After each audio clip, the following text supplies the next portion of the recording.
புலம்பிக்கிட்டு இருக்க?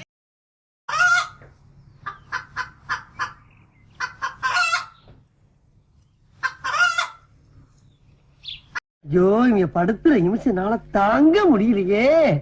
தலை வலிக்குதுடா.